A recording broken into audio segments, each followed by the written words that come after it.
नमस्कार दोस्तों, मैं आपका सीएस अक्षय। बहुत सारे बच्चों का सवाल है कि सर सीएस एग्जीक्यूटिव में मार्क्स कैसे लाना चाहिए, खास करके ईसीआईपी सब्जेक्ट में। तो मैं आपको 5 टिप देता हूँ बच्चों, ध्यान से सुनना, जिसमें आपका स्कोर बढ़िया आ सकता है। स्टेप नंबर 1, आपको लास्ट 3 साल के क्वेश्चन पेपर बहुत अच्छे से देखना है, क्योंकि अभी 1 महीना बाकी है और इस 1 महीने में लास्ट 3 साल के क्वेश्चन पेपर आपको एक बार लिखना पड़ेगा, मतलब राइटिंग प्रैक्टिस करना पड़ेगा। पॉइंट नंबर 2, आपको रिवीजन करना पड़ेगा बच्चों, क्योंकि बहुत सारे बच्चे ना रिवीजन नहीं कर पाते, इसकी वजह से एग्जाम में पॉइंट्स याद नहीं आते, कि कोई कोई पॉइंट्स कम लिखते हैं, उसकी वजह से मार्क्स कम आता है। आप पास तो होते हो, बट आपका ओवरऑल पासिंग कम आ जाता है। पॉइंट नंबर 3 बच्चों, सबसे इंपॉर्टेंट है कॉन्फिडेंस। आपका कॉन्फिडेंस बहुत कम होता है एग्जाम में, आपको लगता है कि मैंने कुछ टॉपिक छोड़ दिए, मैंने कुछ पढ़ा नहीं है, मुझे एग्जाम में याद आएगा कि नहीं आएगा।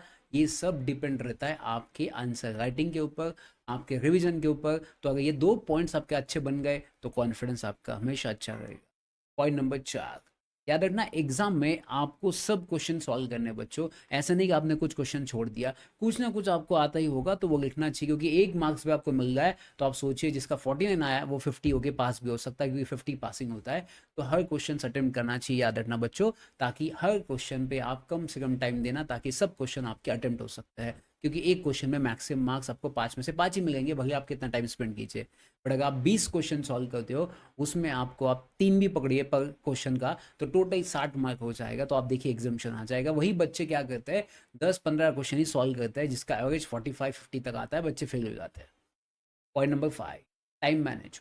बच्चों, ये सबसे इंपॉर्टेंट प्रॉब्लम है, जो बहुत सारे बच्चों को प्रॉब्लम फेस किया जाता है, कि टाइम मैनेजमेंट कैसे करना चाहिए।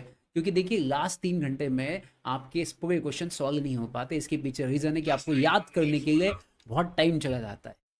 तो इसी के लिए आपको आंसर राइटिंग प्रैक्टिस को बढ़ाना पड़ेगा। बहुत बार आपके आंसर्स को लिखना पड़ेगा ये लास्ट महीने में, ताकि आपको एग्जाम में जल्द से जल्द सब आंसर्स याद आ जाएंगे। तो आपका 3 घंटे के अंदर पेपर आपका हो जाएगा। तो ऐसी ट्रिक्स को फॉलो कीजिए और मैक्सिमम मार्क्स बढ़ाइए। Thank you so much, bye bye, take care.